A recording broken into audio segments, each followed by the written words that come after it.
2024 അങ്ങനെ നമ്മളോട് വിട പറഞ്ഞ് അകന്നു പോകുമ്പോൾ നമുക്ക് മുന്നിൽ ബാക്കിയാകുന്നത് കുറച്ച് ഓർമ്മകൾ മാത്രമാണ്.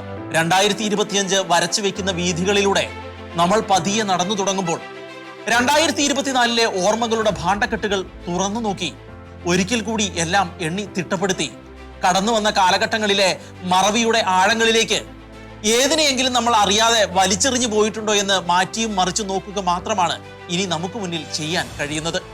കാലഘട്ടങ്ങളെ അങ്ങനെയാണ് വിശ്വകലാകാരൻ ചിട്ടപ്പെടുത്തിയിരിക്കുന്നത്. തിരിച്ചുപോയി ഒരു കടുകുമണി പോലും മാറ്റിവെക്കാനുള്ള കഴിവ് മനുഷ്യനെന്ന വർഗത്തിന് ഇല്ല.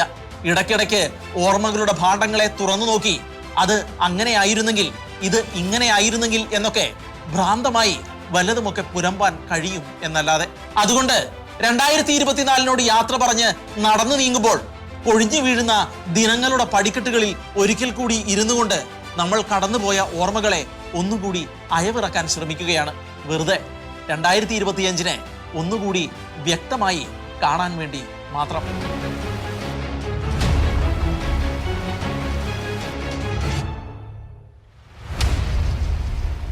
ലോക ചരിത്രം ഒരുപാട് കാലഘട്ടങ്ങളെ കണ്ട് കടന്നുപോയിട്ടുള്ളതാണ്. ഒരുപാട് സംഭവ വികാസങ്ങളും അത് കണ്ടിട്ടുണ്ട്. എങ്കിലും ഓരോ കാലങ്ങളിലെയും സംഭവങ്ങൾ വ്യത്യസ്തതകൾ കൊണ്ട് സമ്പന്നമാണ്. ലോക ചരിത്രം ഒരുപാട് യുദ്ധങ്ങൾ കണ്ടിട്ടുണ്ട്. എങ്കിലും ഒന്നാം ലോക മഹായുദ്ധവും രണ്ടാം ലോക മഹായുദ്ധവും അതിൽ നിന്നെല്ലാം വ്യത്യസ്തമായിരുന്നു. 1914 മുതൽ 1918 വരെ നീണ്ടുനിന്ന യുദ്ധമായിരുന്നു ഒന്നാം ലോക മഹായുദ്ധം. 1939 മുതൽ 1945 വരെ നീണ്ടുനിന്ന യുദ്ധമായിരുന്നു രണ്ടാം ലോക മഹായുദ്ധം. 72 ദശലക്ഷത്തോളം ആളുകൾ ഈ യുദ്ധത്തിൽ കൊല്ലപ്പെട്ടതായും കണക്കുകൾ വ്യക്തമാക്കുന്നുണ്ട്. അതിനാൽ തന്നെ 2024 ഏറ്റവും പ്രധാന സംഭവമായി നമുക്ക് വിലയിരുത്താൻ കഴിയുന്നത് റഷ്യ അതിന്റെ ആണവ നയം മാറ്റി എഴുതിയത് തന്നെയായിരുന്നു.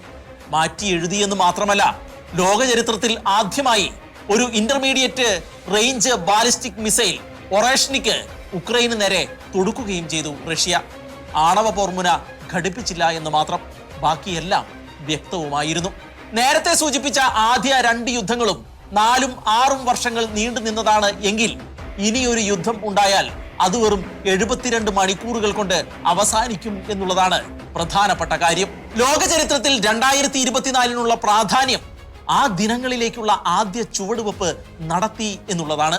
അതിന്റെ മാറ്റൊലികളായിരിക്കും ഇനി 2025 പ്രസക്തമാക്കാൻ പോകുന്നത്. രണ്ടാം ലോക മഹായുദ്ധത്തിൽ ജപ്പാനിലെ ഹിരോഷിമയിലും നാഗാസാക്കിയിലും അമേരിക്ക അണുബോംബ് വർഷിച്ചതിന് ശേഷം പലപ്പോഴും ലോകം ആണവ ഭീഷണികളിലൂടെ കടന്നുപോയിട്ടുണ്ട്. 1950-53 കൊറിയൻ യുദ്ധത്തിൽ അമേരിക്ക ചൈനയ്ക്കും നോർത്ത് കൊറിയയ്ക്കുമെതിരെ, 54 ഇൻഡോ ചൈന യുദ്ധത്തിൽ അമേരിക്ക ചൈനയ്ക്കും സോവിയറ്റ് യൂണിയനുമെതിരെ, 1954-55 ഫസ്റ്റ് തായ്വാൻ സ്ട്രെയിറ്റ് ക്രൈസിസിൽ അമേരിക്ക ചൈനയ്ക്കെതിരെ ആണവ ഭീഷണി മുഴക്കി. 56 സൂയസ് ക്രൈസിസിൽ സോവിയറ്റ് യൂണിയൻ ഫ്രാൻസിനും ബ്രിട്ടനുമെതിരെ ആണവ ഭീഷണി മുഴക്കി. 56 രണ്ടാമത്തെ തായ്വാൻ സ്ട്രെയിറ്റ് ക്രൈസിസിൽ അമേരിക്ക ചൈനയ്ക്കെതിരെ, 58 61 ആദ്യത്തെയും രണ്ടാമത്തെയും ബെർലിൻ ക്രൈസിസിൽ സോവിയറ്റ് യൂണിയൻ അമേരിക്കയ്ക്കെതിരെയും, 1962 ക്യൂബൻ മിസൈൽ ക്രൈസിസിൽ അമേരിക്ക സോവിയറ്റ് യൂണിയനെതിരെയും ആണവ ഭീഷണി മുഴക്കുകയുണ്ടായി. 1961 വിയറ്റ്നാം യുദ്ധത്തിൽ അമേരിക്ക സോവിയറ്റ് യൂണിയനും വിയറ്റ്നാമിനുമെതിരെയും, 71 ബംഗ്ലാദേശ് യുദ്ധത്തിൽ അമേരിക്ക ഇന്ത്യക്കെതിരെയും, 73 യോം കിപ്പൂർ യുദ്ധത്തിൽ അമേരിക്കയും ഇസ്രായേലും സോവിയറ്റ് യൂണിയനും ഈജിപ്തിനുമെതിരെയും, 82 ഫാക്ലാൻഡ് യുദ്ധത്തിൽ ബ്രിട്ടൻ അർജന്റീനയ്ക്കെതിരെയും, 1990 കാശ്മീർ ക്രൈസിസിൽ പാകിസ്ഥാൻ ഇന്ത്യക്കെതിരെയും, 95 മൂന്നാം തായ്വാൻ സ്ട്രെയിറ്റ് ക്രൈസിസിൽ അമേരിക്കയും ചൈനയും അങ്ങോട്ടും ഇങ്ങോട്ടും പരസ്പരവും ആണവ ഭീഷണി മുഴക്കുകയുമുണ്ടായി. 1999 കാർഗിൽ യുദ്ധം നമുക്കെല്ലാം ഓർമ്മയുള്ളതാണ്. അന്ന് പാകിസ്ഥാൻ ഇന്ത്യക്കെതിരെ ആണവ ഭീഷണി മുഴക്കി. 2001-2002 ഇൻഡോ പാകിസ്ഥാൻ ബോർഡർ ക്രൈസിസിൽ ഇന്ത്യ പാകിസ്ഥാനെതിരെയും ആണവ ഭീഷണി മുഴക്കുകയുണ്ടായി. എന്നിങ്ങനെ ആണവ ആക്രമണ ഭീഷണികൾ ലോകത്ത് പലപ്പോഴായി അരങ്ങേറിയിട്ടുണ്ട് എന്നുള്ളതാണ് വാസ്തവം. പക്ഷേ ഇതിലേറ്റവും പ്രാധാന്യമർഹിക്കുന്നത് 1962 ക്യൂബൻ മിസൈൽ ക്രൈസിസ് തന്നെയാണ്. അന്ന് അമേരിക്കയും സോവിയറ്റ് യൂണിയനും തമ്മിൽ ഉടലെടുത്ത ആ ആണവ യുദ്ധം വീഴാൻ പോയപ്പോൾ ദൈവം കൈപിടിച്ച് ഉയർത്തിയതുപോലെയാണ് അന്ന് ഇല്ലാതായി പോയത്. 1960, 70, 80, 90 കാലഘട്ടങ്ങളിൽ 37,700-47,400 63,600-ഉം 59,600-ഉം ഇങ്ങനെയൊക്കെ ആയിരുന്നു ലോകത്തിലെ ആണവായുധങ്ങളുടെ കണക്കുകൾ. പിന്നീട് പക്വതയോടെ ചിന്തിക്കാൻ തുടങ്ങിയ ലോകം അതിന്റെ എണ്ണം 2025 ആകുമ്പോഴേക്കും 12,500-ലേക്ക് കുറച്ചിട്ടുണ്ട് എന്നുള്ളതാണ് വാസ്തവം. ഇന്ന് അമേരിക്കയുടെ കയ്യിൽ 5,244-ഉം റഷ്യയുടെ കയ്യിൽ 5,889-ഉം ബ്രിട്ടന്റെ കയ്യിൽ 225-ഉം ഫ്രാൻസിന്റെ കയ്യിൽ 290-ഉം ചൈനയുടെ കയ്യിൽ 410-ഉം ഇന്ത്യയുടെ കയ്യിൽ 164-ഉം പാകിസ്ഥാന്റെ കയ്യിൽ 170-ഉം ഇസ്രായേലിന്റെ കയ്യിൽ 90-ഉം നോർത്ത് കൊറിയയുടെ കയ്യിൽ 30-ഉം ആണവ ആയുധങ്ങൾ ഉണ്ട് എന്നുള്ളതാണ് വാസ്തവം. ഇതിൽ ഇസ്രായേലിന്റെയും പാകിസ്ഥാന്റെയും ഇന്ത്യയുടെയും കയ്യിലുള്ള ആണവായുധങ്ങളുടെ എണ്ണം ഇതിലും എത്രയോ കൂടുതലാണ് എന്നാണ് മറ്റ് പല കണക്കുകളും സൂചിപ്പിക്കുന്നത്. ചൈനയാകട്ടെ ആണവ പോർമുനകളുടെ എണ്ണം വളരെ വേഗം വർദ്ധിപ്പിച്ചുകൊണ്ടിരിക്കുകയാണ് എന്ന് വ്യക്തമാക്കുന്ന റിപ്പോർട്ട് ഈ അടുത്തിടെ അമേരിക്ക പുറത്തുവിട്ടിരുന്നു. ഇങ്ങനെ ലോകം ശാക്തിക ചേരികളായി തിരിഞ്ഞു നിൽക്കുന്ന ഈ കാലഘട്ടത്തിൽ 2024-ലെ റഷ്യയുടെ ആണവ നയം ലോകത്തിനു മുന്നിൽ ഉയർത്തുന്ന വെല്ലുവിളി 1962-ലെ ക്യൂബൻ മിസൈൽ ക്രൈസിസിനേക്കാളും വളരെ തീവ്രമാണ് എന്ന് തന്നെയാണ് വിദഗ്ധർ വിലയിരുത്തുന്നത്. എന്നുവെച്ചാൽ ലോക ചരിത്രത്തിൽ ഇന്നുവരെ ഉണ്ടായിട്ടുള്ളതിൽ വെച്ച് ഏറ്റവും വലുത്. അതുകൊണ്ട് തന്നെ ആവണം പല യൂറോപ്യൻ രാജ്യങ്ങളും ശീതയുദ്ധകാലത്തെ ആണവ ബങ്കറുകൾ പൊടിതട്ടിയെടുത്തുകൊണ്ട് ഇരിക്കുകയും പൗരന്മാർക്ക് മുന്നറിയിപ്പുകൾ നൽകിക്കൊണ്ടിരിക്കുകയും ചെയ്യുന്നത്. ആണവ യുദ്ധത്തിൽ തങ്ങളും തയ്യാറാണെന്ന് അമേരിക്കയും പ്രഖ്യാപിച്ചു കഴിഞ്ഞിരിക്കുന്നു. ഇനി വരാൻ പോകുന്നത് എന്താണെന്ന് കാത്തിരുന്ന് കാണേണ്ടതാണ്. കാര്യങ്ങൾ ഇങ്ങനെയൊക്കെ ആണ് എങ്കിലും ലോകം ഒരു ആണവ യുദ്ധത്തിലേക്ക് പോകുന്നത് എങ്ങനെയും തടയണമെന്ന് പ്രചാരണം നടത്തിയ മുൻ പ്രസിഡന്റ് ഡൊണാൾഡ് ട്രംപിനെ അമേരിക്കയിലെ ജനങ്ങൾ വീണ്ടും ഇലക്ടറൽ വോട്ടിലും ജനകീയ വോട്ടിലും ഒരുപോലെ ഭൂരിപക്ഷം നൽകി അധികാരത്തിലേക്ക് എത്തിച്ചത് സമാധാനത്തിന് വേണ്ടിയുള്ള ജനങ്ങളുടെ അഭിവാഞ്ചയുടെ ആധിക്യത്തെയാണ് സൂചിപ്പിക്കുന്നത്. 2024-ലെ ഏറ്റവും വലിയ സംഭവം അമേരിക്കൻ തെരഞ്ഞെടുപ്പും ഡൊണാൾഡ് ട്രംപിന്റെ അധികാരത്തിലേക്കുള്ള കടന്നുവരവും തന്നെ ആയിരുന്നു. ഒന്നിനു പുറകെ ഒന്നായി കേസുകൾ കൊണ്ട് കൂമ്പാരം കൂട്ടിയിട്ടും നിരവധി തവണ കൊന്നുകളയാൻ നോക്കിയിട്ടും ഏതോ നിയോഗം പോലെ ആ മനുഷ്യൻ വീണ്ടും വൈറ്റ് ഹൗസിലേക്ക് എത്തുകയാണ്. 312 ഇലക്ടറൽ വോട്ടുകളും 7,72,97,721 ജനകീയ വോട്ടുകളും നേടി. 2004-ലെ ജോർജ് ഡബ്ല്യു ബുഷിന്റെ വിജയത്തിന് ശേഷം ആദ്യമായി ജനകീയ വോട്ടുകൾ നേടുന്ന പ്രസിഡന്റായി. 127 വർഷങ്ങൾക്ക് ശേഷം ആദ്യമായി പ്രസിഡന്റായി തോറ്റിട്ട് വീണ്ടും ജയിച്ചവനായി. സെനറ്റിലും ജനപ്രതിനിധി സഭയിലും സുപ്രീം കോടതിയിലും റിപ്പബ്ലിക്കൻ പാർട്ടിക്കും ട്രംപിനും തന്നെയാണ് ഭൂരിപക്ഷം. 2024-ൽ സംഭവിച്ച ശ്രദ്ധേയമായ മറ്റൊരു കാര്യമായിരുന്നു അമേരിക്കയിലെ വലിയ ഒരു വിഭാഗം മുഖ്യധാരാ മാധ്യമങ്ങളുടെയും കള്ളങ്ങളും കാപട്യങ്ങളും ജനങ്ങൾക്ക് മുന്നിൽ വലിച്ചു കീറപ്പെടുകയും വാർത്തകളിലെ പൊള്ളത്തരങ്ങൾ അനാവൃതമാക്കപ്പെടുകയും ചെയ്തു എന്നുള്ളത്. ആസൂത്രിതമായി പോളുകളും ഒപ്പീനിയനുകളും സൃഷ്ടിച്ചെടുത്ത് ഡെമോക്രാറ്റിക് പാർട്ടിക്കും കമല ഹാരിസിനും മാത്രമാണ് മുൻതൂക്കമെന്നും കമല ഹാരിസെ ജയിക്കൂ എന്നും ജനങ്ങൾക്ക് മുന്നിൽ വിളിച്ചു കൂവിയ മാധ്യമങ്ങളുടെ വിശ്വാസ്യത തകർന്നടിയുകയായിരുന്നു.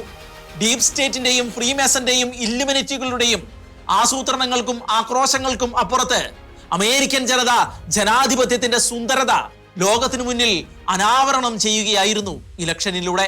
അങ്ങനെ 2025-ന്റെ ആദ്യ ദിനങ്ങളിൽ തന്നെ, അതായത് ജനുവരി 20-ന് ഡൊണാൾഡ് ട്രംപ് പ്രസിഡന്റായി അമേരിക്കയിൽ അധികാരം ഏൽക്കുന്നതോടെ അമേരിക്കയും ലോകവും പുതിയ ഒരു സമാധാനത്തിന്റെ ദിശാബോധത്തിലേക്ക് എത്തിച്ചേരുമെന്ന് നമുക്ക് പ്രതീക്ഷിക്കാം. ഒരർത്ഥത്തിൽ ലോക ജനാധിപത്യ വ്യവസ്ഥിതിയുടെ ചരിത്രത്തിലെ തന്നെ ഏറ്റവും കൂടുതൽ ആളുകൾ തെരഞ്ഞെടുപ്പിലേക്ക് പോയ വർഷം കൂടിയായിരുന്നു ഈ കടന്നുപോയ 2024. അതിന്റെ മാറ്റൊലികൾ 2025-നെയും പ്രകമ്പനം കൊള്ളിക്കും എന്നുള്ളതുകൊണ്ട് ആ വഴികളിലൂടെയും നമുക്കൊന്ന് സഞ്ചരിക്കാം.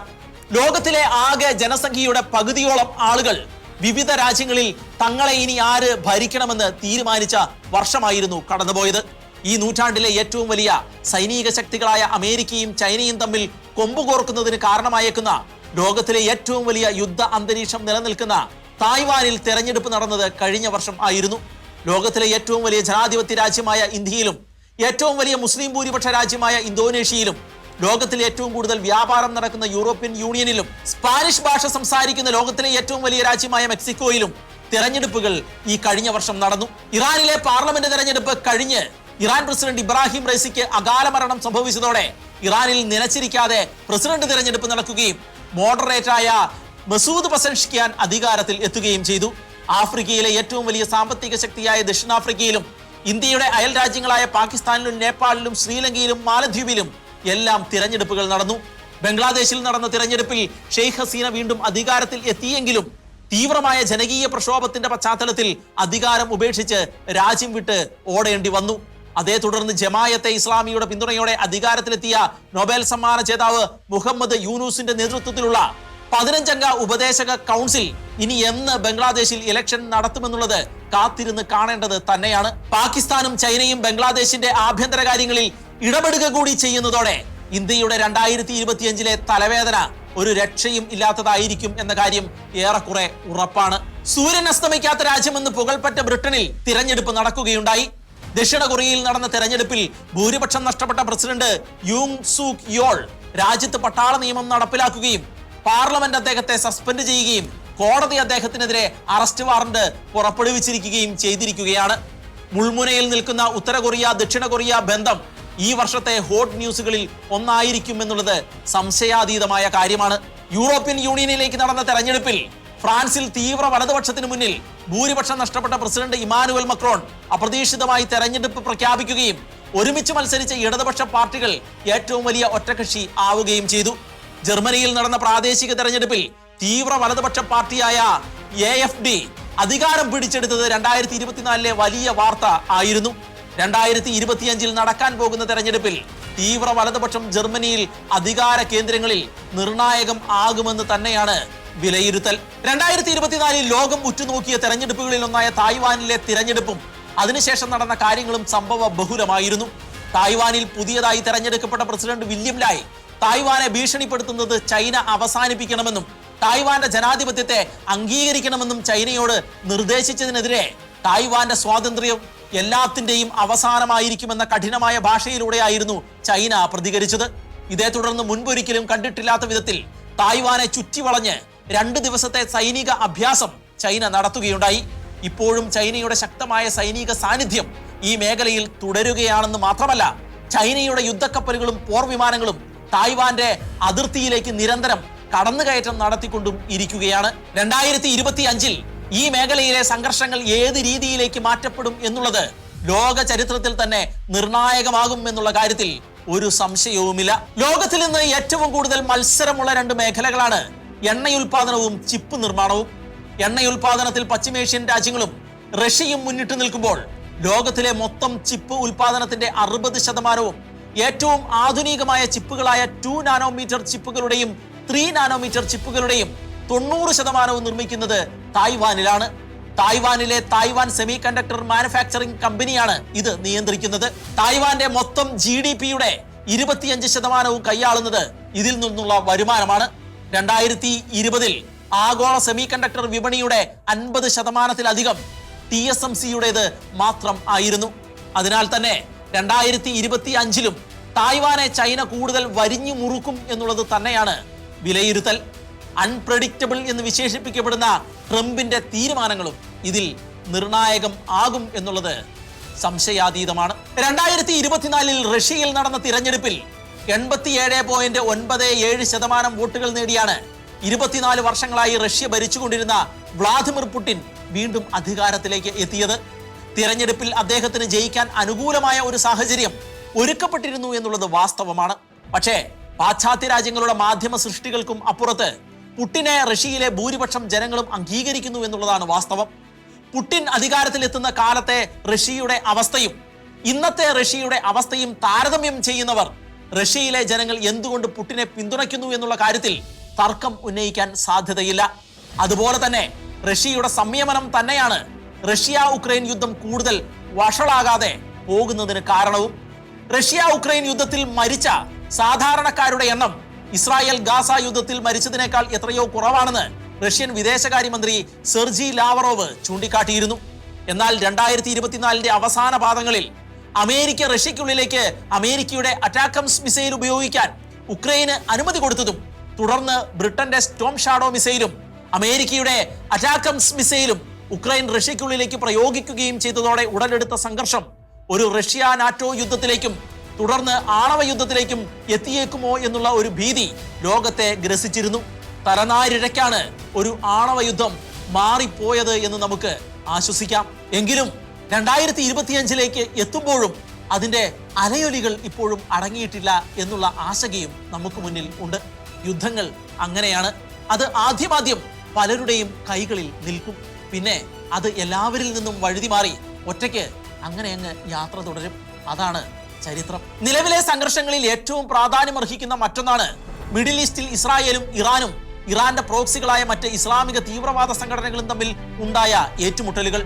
ഗാസയെ തകർത്ത് തരിപ്പണമാക്കിയ ഇസ്രായേൽ ഹമാസ് തീവ്രവാദികൾക്ക് ആയുധങ്ങളും പരിശീലനങ്ങളും നൽകിയ ലെബനോനിലെ ഹിസ്ബുള്ളകളെയും തകർത്ത് കളഞ്ഞു.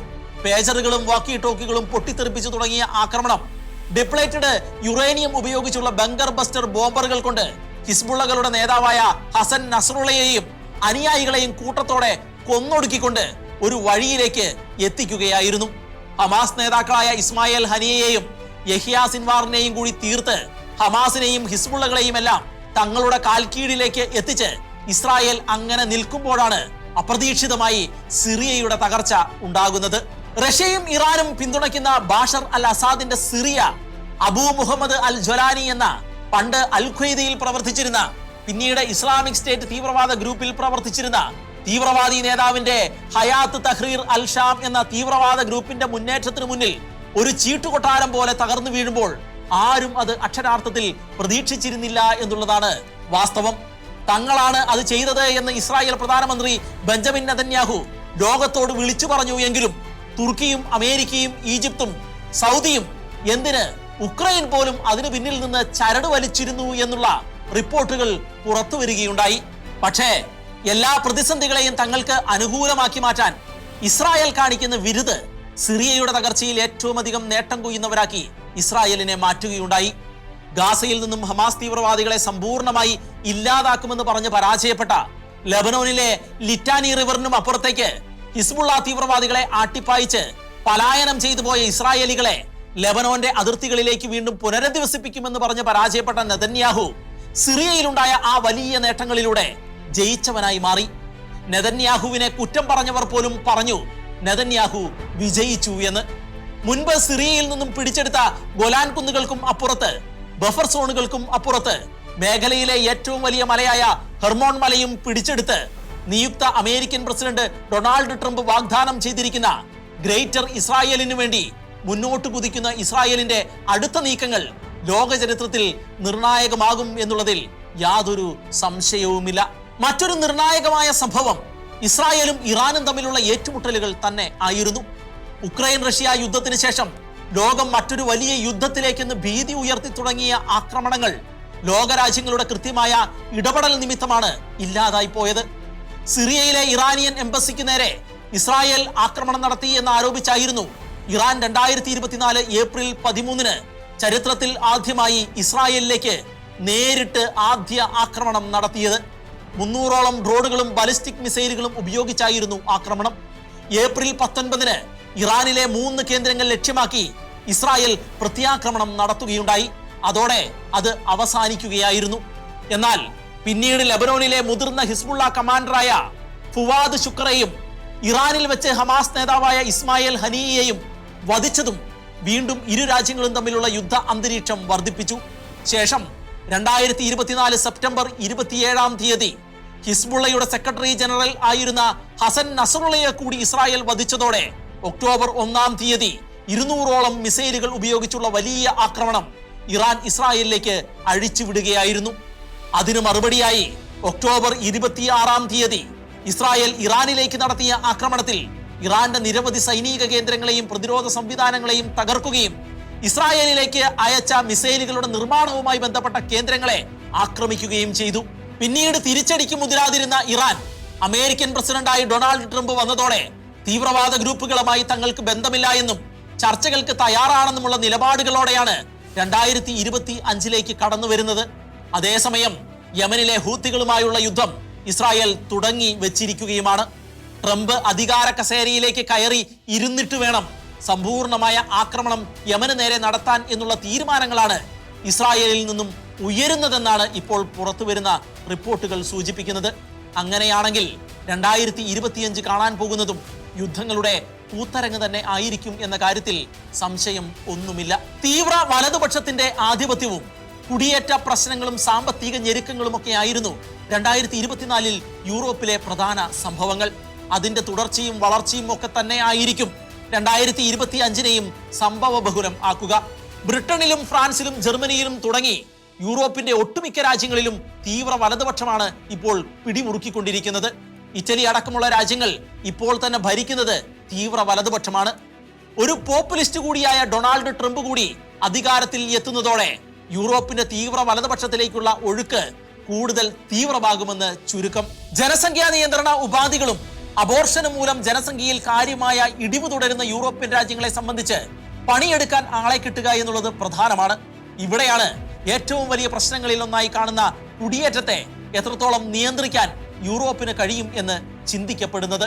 വികസനത്തിന്റെയും ലിബറലിസത്തിന്റെയും കാഴ്ചപ്പാടുകൾ കൊണ്ട് നെയ്തെടുത്ത ഭൂമികയിലേക്കാണ് യൂറോപ്യൻ രാജ്യങ്ങൾ ഒരു മേശയ്ക്ക് ചുറ്റും കൂടിയിരുന്ന് അഭയാർത്ഥികളെ വീതം വെച്ച് എടുത്തുകൊണ്ടുവന്ന് കുടിയിരുത്തിയത്. ഒരുപാട് കാലങ്ങൾ കൊണ്ട് തങ്ങൾ ഉണ്ടാക്കിയെടുത്ത ലിബറൽ കാഴ്ചപ്പാടുകൾക്കും വമ്പത്തരങ്ങൾക്കും അഹങ്കാരത്തിന് മുന്നിൽ അഭയാർത്ഥികളായി എത്തുന്നവർ അന്തം വിട്ട് ഓച്ചാനിച്ചു നിൽക്കുമെന്നും തങ്ങളെ വാനോളം പുകഴ്ത്തുമെന്നും തങ്ങളുടെ പാദസേവകരായി അവർ തങ്ങളോടൊപ്പം കൂടുമെന്നുമായിരുന്നു ഈ പൊങ്ങച്ചക്കാർ വിചാരിച്ചത്. പക്ഷേ വന്നവർ നാട്ടുകാരെ മര്യാദ പഠിപ്പിക്കാനും പഠിക്കാത്തവരുടെ കഴുത്തറുത്ത് അത് പഠിപ്പിക്കാനും തുടങ്ങിയപ്പോൾ യൂറോപ്യൻ ജനതയ്ക്ക് മനസ്സിലായി തങ്ങൾ പാല് കൊടുത്ത് വളർത്തുന്നത് പാമ്പുകളെയാണ് എന്ന്.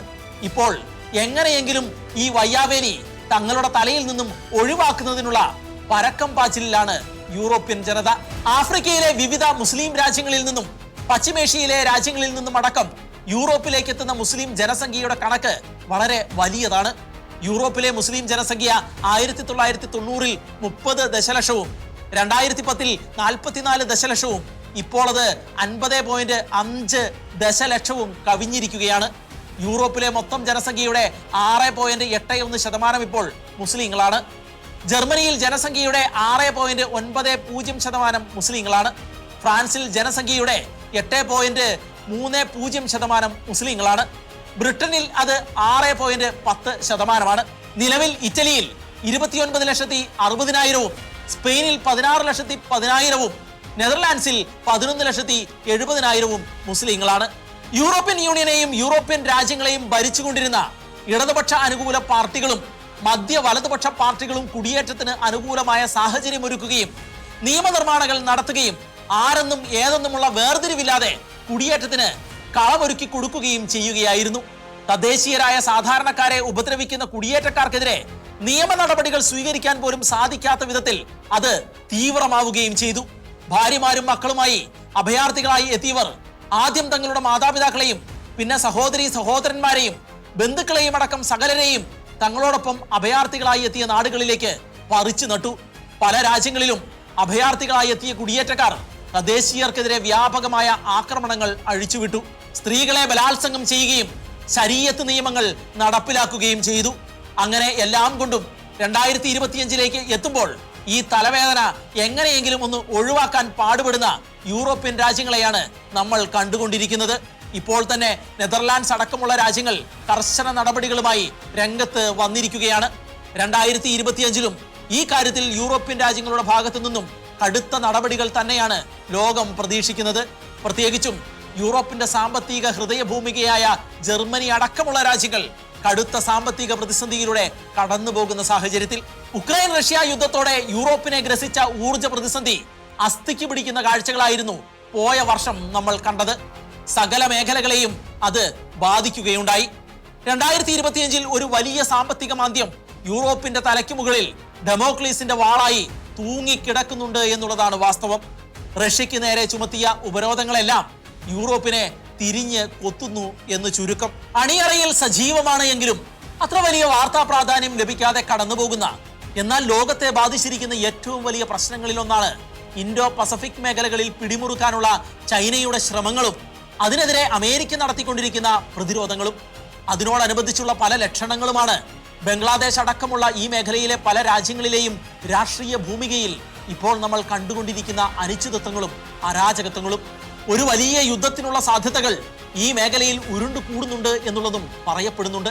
ചൈന അതിവേഗമാണ് തങ്ങളുടെ സൈന്യത്തെയും സൈനിക ഉപകരണങ്ങളെയും വളർത്തിക്കൊണ്ടിരിക്കുന്നത് എന്ന് അമേരിക്ക ഈ അടുത്തിടെ പുറത്തുവിട്ട ചില റിപ്പോർട്ടുകൾ സൂചിപ്പിക്കുന്നുണ്ട്.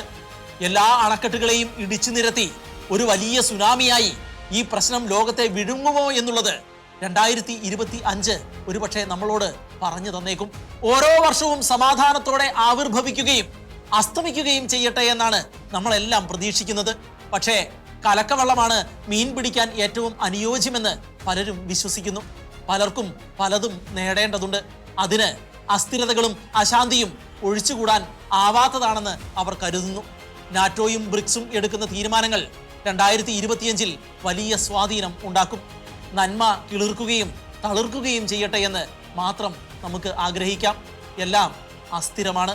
ദുഷ്ടനും ശിഷ്ടനും മുകളിൽ മഴ പെയ്യിക്കുകയും സൂര്യനെ ഉദിപ്പിക്കുകയും ചെയ്യുന്ന ദൈവം നമുക്ക് മുന്നിൽ ഓരോ പുലരികളിലും വിരിച്ചു വെക്കുന്നതും ദൈവരാജ്യത്തിലേക്കുള്ള വഴികളും സ്വപ്നങ്ങളുമാണ്. ഓർക്കുക, 72 മണിക്കൂറിനുള്ളിൽ അവസാനിക്കാൻ പോകുന്ന ഒരു ലോകത്തിലാണ് നമ്മൾ ജീവിക്കുന്നത്.